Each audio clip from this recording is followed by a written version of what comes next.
So the X-Man Tornado V3 is Chi's new flagship 3x3 cube, and it was teased in competition averages by Max Park and Max Shop. And I got this a few days ago, and my first impressions were pretty good. It had a pretty nice feel, and it was also pretty quiet.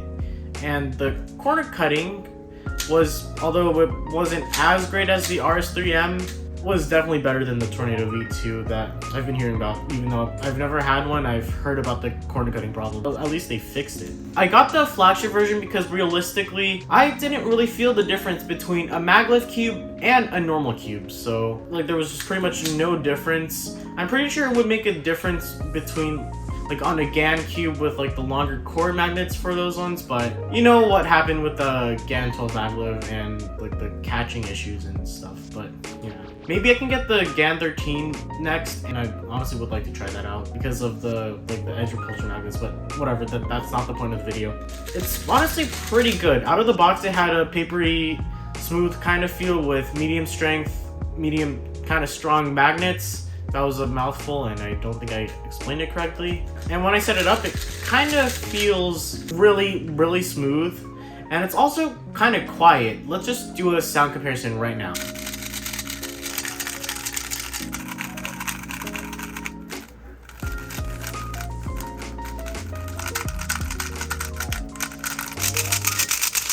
I think the quietness is actually pretty comparable to the GAN X and the Tengyun. Like those are also pretty quiet cubes. So having a cube that's really quiet is actually kind of really fun, and it kind of makes it feel like a lot more premium, and it also, I don't know, it kind of makes it just really fun to turn, like paired with the soft plastic feeling. So Chi actually really did a great job there, and it's also pretty stable too. So yeah, like it doesn't really deform, actually a little bit, probably because my magnet settings are kind of a bit looser there, but like, yeah, pretty good. The corner cutting is also pretty good. Out of the box, it couldn't really do 45, but now it kind of can on this side, and over here, yeah, it's kind of 50-50 on like what side will do 45. And reverse corner cutting is actually pretty good. Oh wait, that's not a good demonstration of it, but it can reverse corner cut here, and pretty much over here is effortless. This is kind of where it doesn't actually do the corner cut, but sometimes like it debates on whether or not it's gonna do regular or reverse corner cutting here. So yeah, but at least it's better than the V2, which probably couldn't do this just for such a small corner cut. And for the customization system, so you can take out this center cap, and over here you can pull this handle up and you can turn it. So turning it clockwise will turn the screw depth or axis distance, and turning it counterclockwise will turn the spring compression. How to check it is for the spring compression system, use the inner number in the hole you see there, and for the axis distance, you look at the outer number, and you can tell by using this gap in the centerpiece. And here's the magnet system where you're given this tool to adjust the magnets. So you would put the tool here, and then you would turn it accordingly to what magnet strength you want it to be.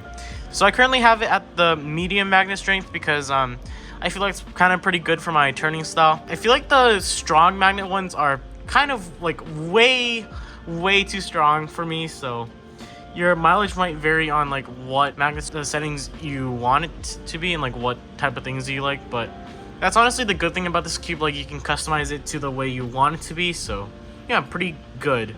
Although you'll have to do 24 adjustments because you have to actually do the adjustments on each side of the edge, which may or may not be tedious depending on like how much time you have and like how much time you want to spend customizing cubes. So your mileage may vary there. So a feature that the Flagship and Pioneer versions have are the corner core magnets, where there are magnets on the core which meet the corner piece, and you can see here there's a magnet on the corner, and if I just put it here, it attracts to that on the core, so it does hopefully create a bit more stability, and with the example of the GAN 12 maglev, kind of creates an auto lining system. But since that these don't really go as close as on the GAN 13 and 12, it doesn't really make that much of a difference. Maybe there's a stability difference, but honestly, I haven't really felt a difference. So even with the corner core magnets, it still kind of feels pretty light. So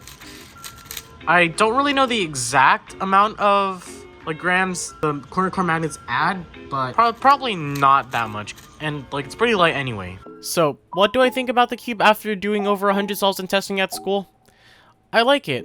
I set it up with some DNM, Mystic, and Dignitas. Yes, I mixed cube shops together considering where I bought this, and the feel became overall really smooth. I didn't bother wiping off the factory lube for whatever reason, which I probably should have done, but that plus mixing in the lubes I had actually made a difference. During solves, I had a string of like 20-second solves, and then solves where I ended up doing a bit worse, and even getting a 34-second solve as the worst solve at one point. But I think I could also attribute that to my skill, considering that while I was doing those solves, the cube was working in the way I wanted it to, although sometimes I did end up missing a turn or getting a few lockups. I also did an average of 100 on the RS3M and had similar results, even managing to have a 34-second solve as the worst solve, so I performed similarly on these cubes. In competition, I don't know. I've never been to one, but I'm going to go to a competition next month, so I definitely will get to try out this cube in a competition, and I'll tell you guys how it actually, probably an update of the description or whatever. This cube will definitely become my main, and my RS3M will become my backup main, although my Tingyun could also be that, as well as a warm-up cube.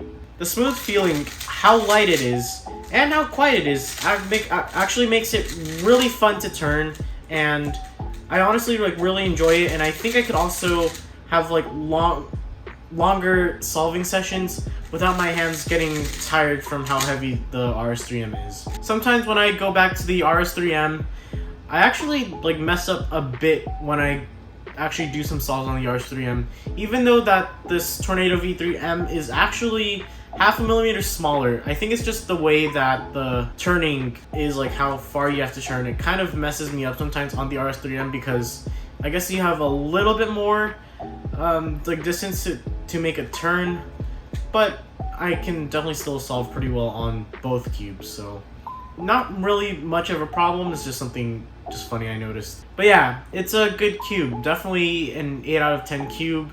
I would recommend this if you have the money for it, and I'm pretty sure the prices for the standard one is $25 and the flagship is 30 something. I forgot the exact price. The maglev one is $40, so get whichever one fits you well. I'd probably recommend the flagship version for most people, and if you don't really need all of those features, just get the standard version. So yeah, thank you all for watching, and I'll see you next time.